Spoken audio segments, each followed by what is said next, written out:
begin. So we're going to talk tonight a little bit of a different twist on our prophetic investigations. We're going to talk about the other mark. And so the famous mark is, of course, the mark of the beast. And his number and that mark is 666. And we have no idea how that's going to play out. I don't think they're going to have a 666 on their forehead, but somehow that's going to be on their forehead or their wrist. And to put your mind at ease, you can't take that by accident. You're going to be knowing you're taking the evil mark. So don't sweat the vaccine or anything else like that. That's not the mark of the beast. But there is another mark, and we're going to look at that in Revelation chapter 7 and 14. And it is not actually so much a mark as it is a seal. And there is a difference between a mark and a seal. So, Revelation 7, we begin in verse 1. And after these things, now remember chapter 6 is when the Antichrist comes forward and he does all kinds of awful, terrible things upon the earth. There's famine and death and etc. In chapter 7, and after these things, I saw 4 angels standing in the 4 corners of the earth, holding the 4 winds of the earth, that the wind should not blow on the earth, nor on the sea, nor on any tree. Did you ever have that close, no wind moment just before a tornado strikes? That's a very eerie, this sounds like something like that. In verse 2, and I saw another angel ascending from the east, having the seal of the living God. And he cried with a loud voice to the 4 angels to whom it was given to hurt the earth and the sea, saying, hurt not the earth, neither the sea, nor the trees, till we have sealed the servants of our God in their foreheads. And I heard the number of them which were sealed. And there were sealed 144,000 of all tribes of the children of Israel. Now, I don't really know how it could be any clearer than that, but what? Somebody say something? No, sorry. I don't know how it could be any clearer than that, but it's right there in front of us. There's going to be 144,000, and they're from the 12 tribes of Israel. They're Jews. So for the Jehovah's Witness that knocks on your door, you can say, I've already got mine, and I'm not one of them, and neither are you. But I was listening to a Southern Seminary professor explain this away today. He said that you take 12 times 12 and you get 144,000. And so this is the church in Israel. It's all the redeemed of the earth. And he's wrong. It couldn't be more wrong. He's wrong. I guess you're either wrong or you're right, right? So he's wrong.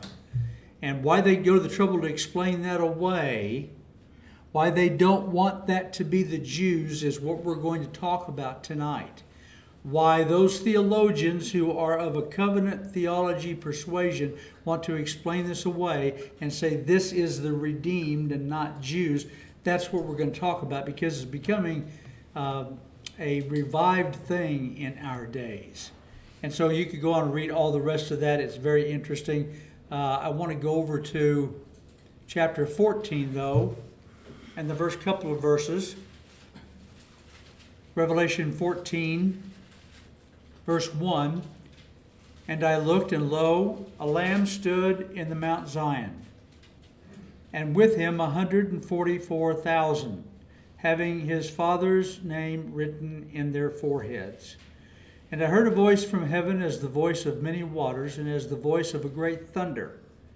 And I heard the voice of harpers, harping with their harps. Actually, you ought to get Harper to make this her life verse. And so this other mark isn't actually a mark, it is a seal. It is the seal. So I want to run through real quickly, and we're not going to get through the material tonight because there's just too much to this, and I want you to get it because it's really important. So we're going to fully introduce it tonight. Next Wednesday we will have Vacation Bible School, but the next Wednesday after that, then we will go deeper into it. But I want to give you a quick recap of the journey that we have gone in the last 6 months or so, looking at the prophetic events that are unfolding right around us. Number one, there is the decline. We looked at the declining issues going on in America. Would anybody have believed that things could have declined as quickly as they have in America? We're more and more being set up for a civil war. It may never become a shooting civil war like that, civil war that we had before, but we are already into a civil. Every day we get a new heads up from a news story about critical race theory and Black Lives Matters and riots and all those, and those things are tied together. And so they're happening on the streets, the riots, right? But the same issue is playing out in school systems. We had a teacher who was just fired. Well, he was put on suspension for saying that he was not going to teach his kids that a boy and a girl weren't a boy and a girl. And the critical race theory was involved and all of that. And so he was reinstated. The court required the school to put him back on active duty. And so that's just a smidgen of the things we're dealing with every day. So we're already into a civil war. As I've told you, we have been doing this since the 60s. Since the 1960s, when the Supreme Court ruled about school prayer and abortion and on and on. Many things happened back in the early 60s, and judgment has been flowing on America ever since then. And so it has, with each election cycle, ratcheted up in ferocity, or however you want to say it, and it is becoming shrill right now, if it's okay for me to mix my metaphors. And then we talked about the rise of the lawlessness. Wow. We could go all over that again. Lawlessness. I see it even more. I see it more year by year, especially this last year, just driving on the roads. People don't think, I pulled up to a stop sign to stop and a guy stopped at the other stop sign. No, he didn't. I pulled up the stop sign and stopped. He didn't even slow down. He just rolled right on through. Assuming I would stop, not caring whether I would stop. No cops around, didn't care whether there was any cops around. He just blew right on through. So I honked my horn at him. I have to stop that. Absolutely have to stop that. Because I'm going to have to shoot somebody someday. Is what's going to happen. You're going to get shot. No. When I lived in Houston, I drove downtown. And one morning, I was driving, and this person just pulled right over in front of me, and I flashed my lights. And he picked up a rifle and pointed at me. I never did that again. Yeah. You never want to do that unless you're ready to return fire, for sure. Yeah, and so that's the whole point. You know, the 6-year-old child that was shot because the guy didn't like the girl pulling in front of him, cutting him off. Well, actually, she stopped because somebody cut her off, and he got a gun and shot into the car, killed a 6-year-old child. And now him and his girlfriend are probably going to be in jail the rest of their life, and should be, or worse. So we can talk about our leaders, so-called, in Congress. We can talk about our great leader, so-called, in the White House. Kamala Harris. Law doesn't mean anything to her. So we talked at length about the lawlessness that is growing. And it's the guy on the street, and it's the guy in the White House, and it's across the world. The spirit of lawlessness is getting set for the man of lawless. The Antichrist has that title. And then the Mideast peace accords that happened under Trump have all been undone or in the process of being undone by the current president.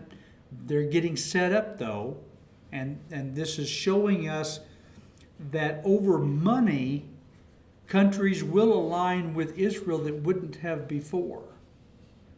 If you want the truth, follow the money. So things are aligning in the Mideast in a way that they never have before. The opposition to Christianity, it's growing in America. In fact, the apostasy of the church, I think, has contributed to the downfall of the status of the church in America. Here's my point. If this church stopped meeting tomorrow and we were no longer here, would our community care? Probably not. Church is irrelevant. No, that's, they talk about all this kind of started 50 years ago.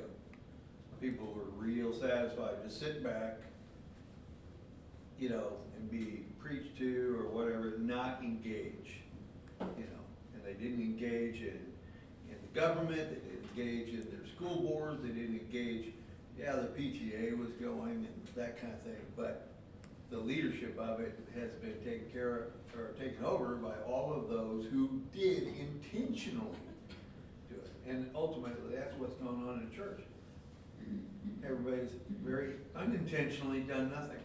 Right. We all through the 70s, we'll say, and the 80s and the 90s, we just let all this happen, and we said, "Boy, somebody ought to do something about that," and nobody did. I didn't, and so nobody did anything, and it just happened. We have nobody but ourselves to blame. So, as a church, the apostasy has gone hand in hand with the opposition that follows, I think, to Christianity in America. And indeed, in the world, Christianity is being opposed. And then pre-tribulation birth pangs. That's the way Jesus put it in Matthew chapter 24. We talked about that long ago. Jesus said it's going to be like a woman having a baby. The signs coming up to his coming were going to be like a woman having birth pains. They would begin slowly, but they would increase in intensity and in intervals, and that's what we're seeing happen. And so right at the end, it seems to me that women are really having a lot of pain. And it seems to me that the intensity is growing towards the end. I think it may be overblown just a little bit, but that may be me. The rapid decline of our culture kind of goes along with the decline of America, but at every level in our culture, there has been a going backwards. The election is a perfect example.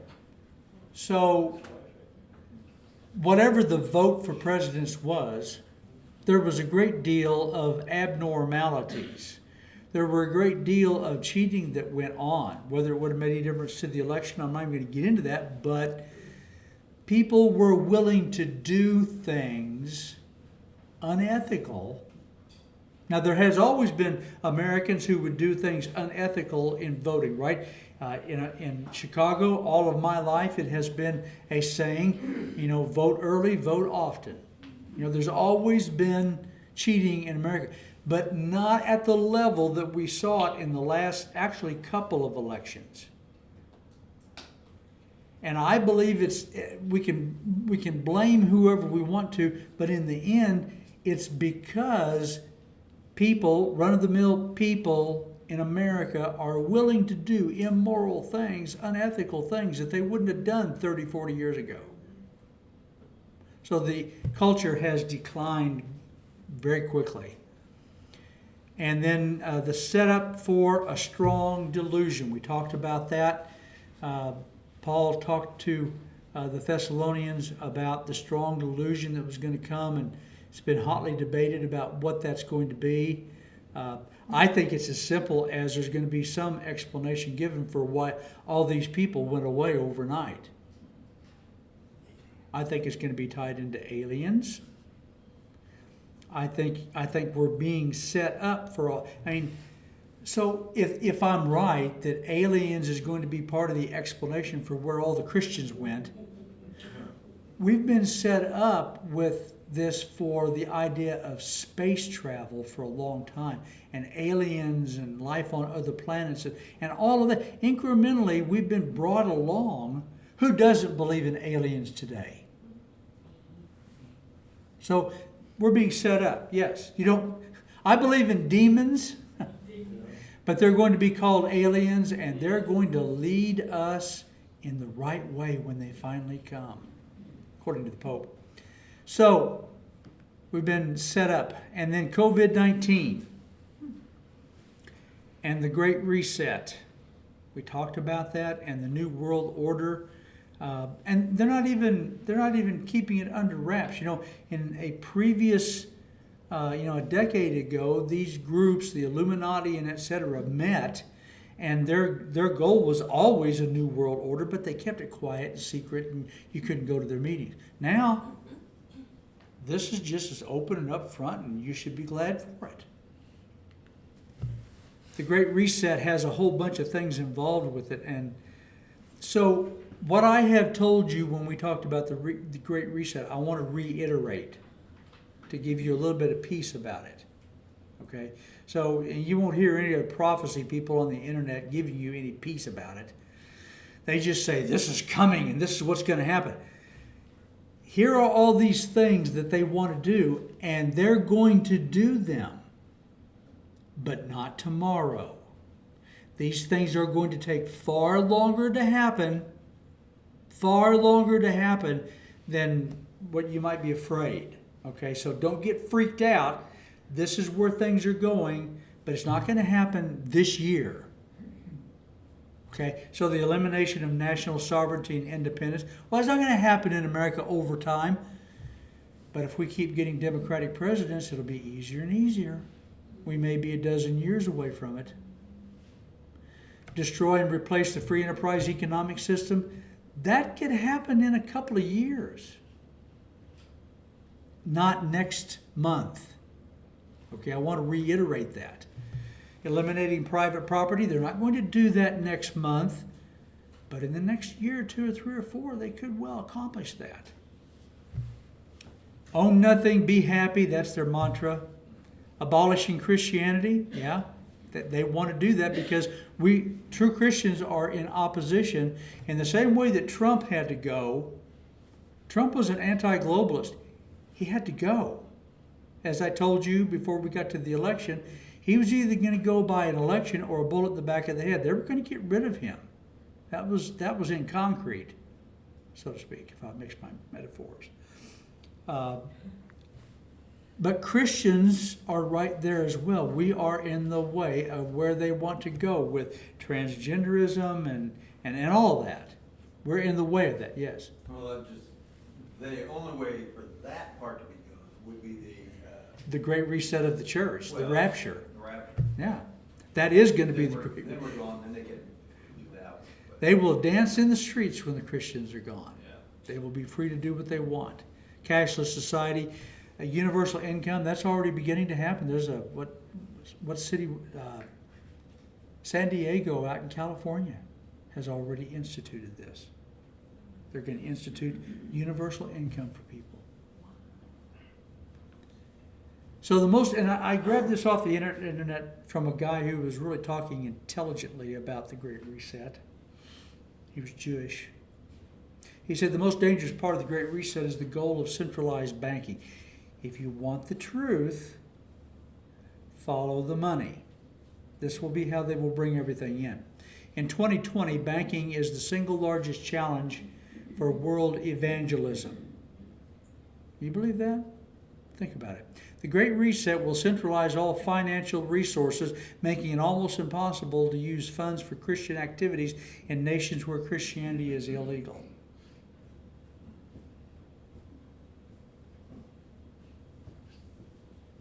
It may seem slow or a bit of a stretch right now, conceivable. There will be countries, if they centralize banking, there will be countries where we won't be able to do mission work overtly already right now.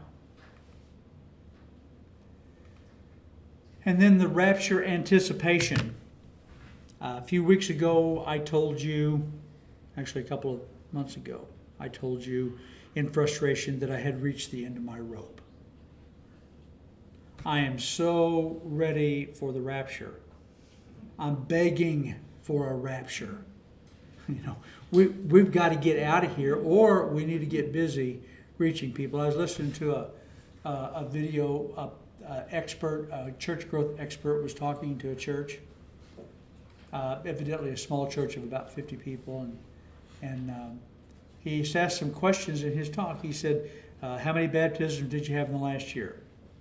None. How many did you have in the last 5 years? Maybe none. How many outreach activities have you done? Haven't done any. So he went down through the list, and there's not really, I started watching it because it was supposed to be a surprise reason why churches are dying. There's no surprise why a church like that's dying. That's what's going to happen, right? If you don't do ministry and do evangelism, you're going to die. We may die anyway, but we're going to go down fighting. So I get the sense that real Christians are ready for the rapture. We've talked along the way about that. We really ought to be ready for the rapture tomorrow.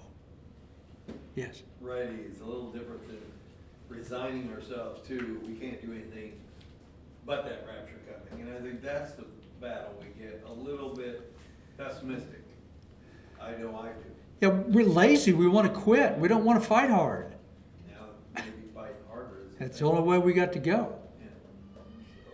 It is either die or we're going to have to fight. And I mean that for anybody who might be listening at the CIA or in the White House, I don't mean with guns. You know, the thing with evangelists not being able to use banks or anything, that might not even be a factor, because the rapture could happen. Yeah. You know.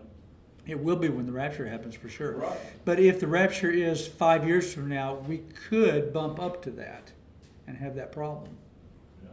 And I'm sure that the Home Mission or the International Mission Board has already begun to prepare for certain countries where it is already illegal Christianity to be there. So, we're going to talk about the subject matter of replacement theology. Sometimes goes by the name of suppressionism or fulfillment theology. We're going to talk at length about that. And it is a huge fail. And we have been set, the devil has woven this into the church since the 2nd century. It got worse with the reformers. The reformers brought in the central idea of salvation by grace and not through the church. Okay, salvation by grace, and that was great. But Luther and Calvin were Jew haters, and they were right there with all this. They said there should be no compassion ever given to a Jew, and that has set us up for what we're dealing with in America with replacement theology today. So, replacement theology says that the church is now the recipient of all the promises made to Israel given through because they rejected their Messiah. Okay, so it's true they rejected their Messiah. These replacement theologians and these churches say that because they killed the Messiah, they're off to the side and no longer matter. They're irrelevant. The implications of this are a lot more profound than you might think. Not only for modern day Israel, but implications for us as well. It prepares the soil for anti-Semitism to grow. In the same way that the reformers, Luther and Calvin, so Martin Luther was the founder ultimately of the Lutheran Church, and John Calvin was the one who set in motion all that would wind up being Presbyterian, and Calvinism saying that everything's predestined, everything, And to every one, it's predestined for you to be saved or lost. It was already decided before you were ever born, according to Calvin. And so these two guys brought salvation by grace, but they set the stage for the hatred that ultimately had its fruition in World War II and what Hitler was able to do against the Jews. That the seeds were sowed that the church didn't need to love the Jews. The Jews don't matter. Israel does not matter anymore. They're irrelevant. And I know that's not a word, but I like it.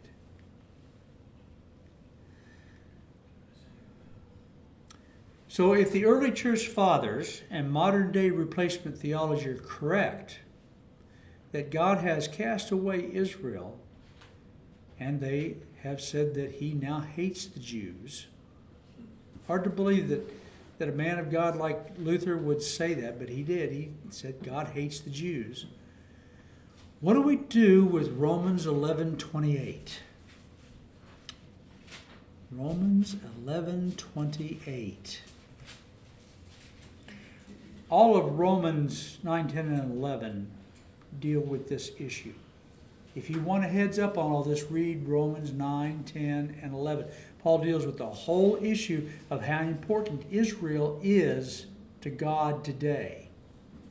So, in verse 28 of chapter 11, as concerning the gospel, they are enemies for your sake, speaking of the Jews. Okay? The Jews oppose Christianity. That's all true. The Jews got Christians killed, turned them in, ratted on them. So Christianity began all Jew 100%. Our basis is Jewish. As it transitioned in the first into the second century, the Jews had such a hatred for Christians that in cities they would get to the leadership and turn Christians in and rat them out. Now that doesn't give you a reason to hate the Jews. What did Jesus say to do with your enemies? Love your enemies, right? But the Jews did do that. So we transitioned from a Jewish base, all Jew, all the time. It transitioned into the Jews became the enemy. So Paul's speaking to this, even in his time. As concerning the gospel, they are enemies for your sake. The only reason, Paul's speaking to the Roman church, the only reason you're saved is because Israel has been sidetracked. The only way you got to get salvation was because the Messiah came by way of the Jews, by Israel.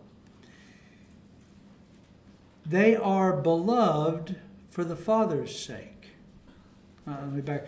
But as touching the election, they are beloved for the Father's sake. For the gifts and calling of God are without repentance. Now what I want you to notice is this.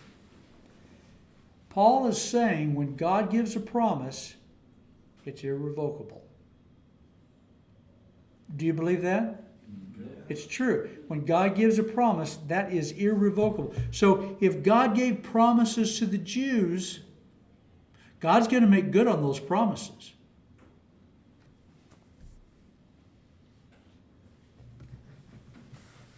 If, according to replacement theology, God breaks his promises to the Jewish nation, what of the promises to the church? You see the implications. If you buy into the mentality, well, the Jews killed their Messiah, so God hates them and they're no longer relevant. They're nothing now. Scum of the earth almost. If you buy into that God would do that, then I think we've got a problem about the promises given to the church. You can't trust God, if that's true. Of course, it is not true. God is going to keep all of his promises to the Jew and to the church. So, the premise of dispensational theology.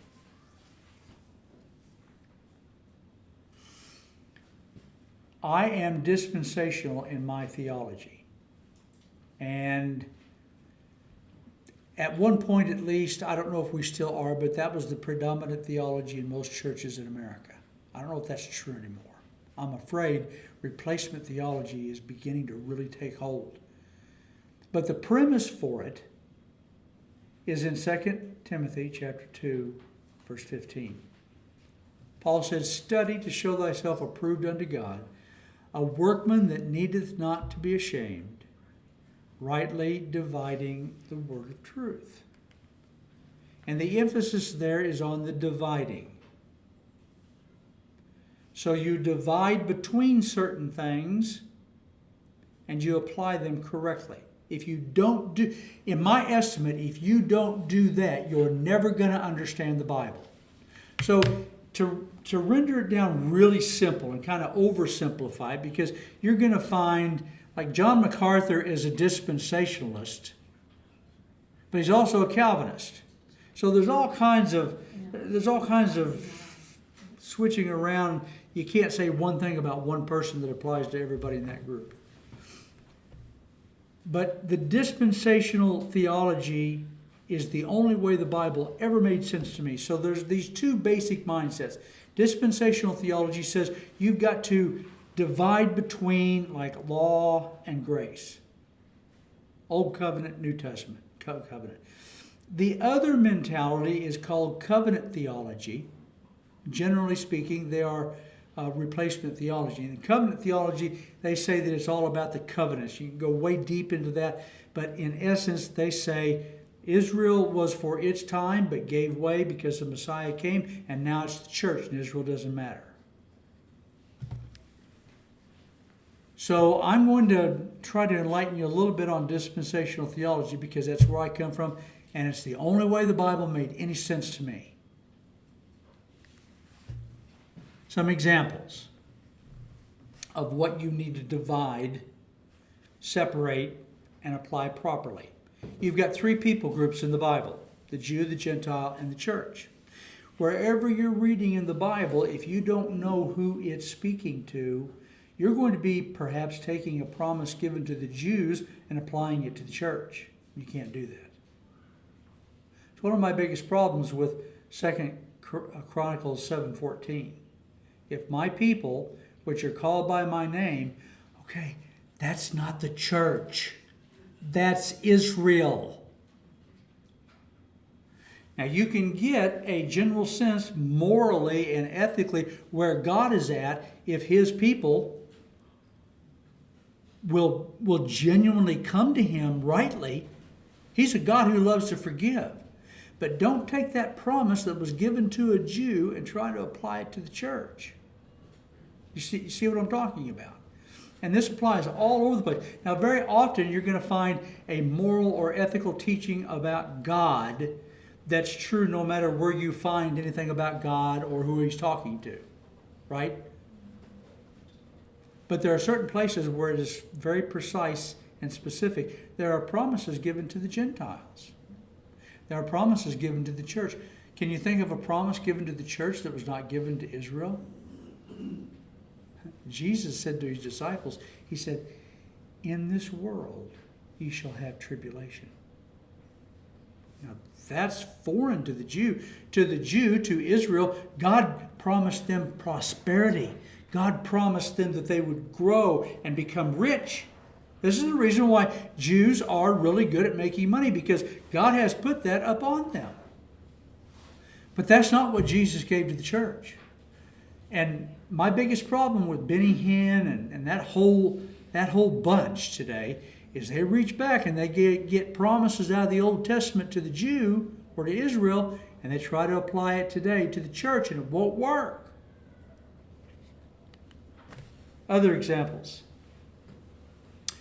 The 7 periods of time based on contracts or covenants. So God made a contract with Adam. Simple contract. You can have any of the fruit on any of the trees in the garden, except for one. The tree of the knowledge of good and evil, and the day that ye eat thereof ye shall surely die. They broke that contract, and what happened? They began to die. Now here's an interesting little tidbit. There are 7 different dispensations. You go all the way through. The next one is God made a contract with Adam and Eve after he clothed them with the animal skin, killed an animal. Okay, Noah, Abraham, Moses, right on through. There are 7, in my estimate, dispensations or periods of time. Here's the tidbit. Every one of those dispensations or periods of time ends in that group of people being apostate. Every one of them.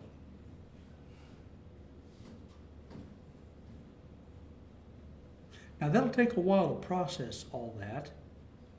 Why would history play out that way? And of course God does know everything. Every period of time, including the church age, is going to end. Paul said it over and over in the apostasy of the church. Here's what I think, and we'll have to close with this.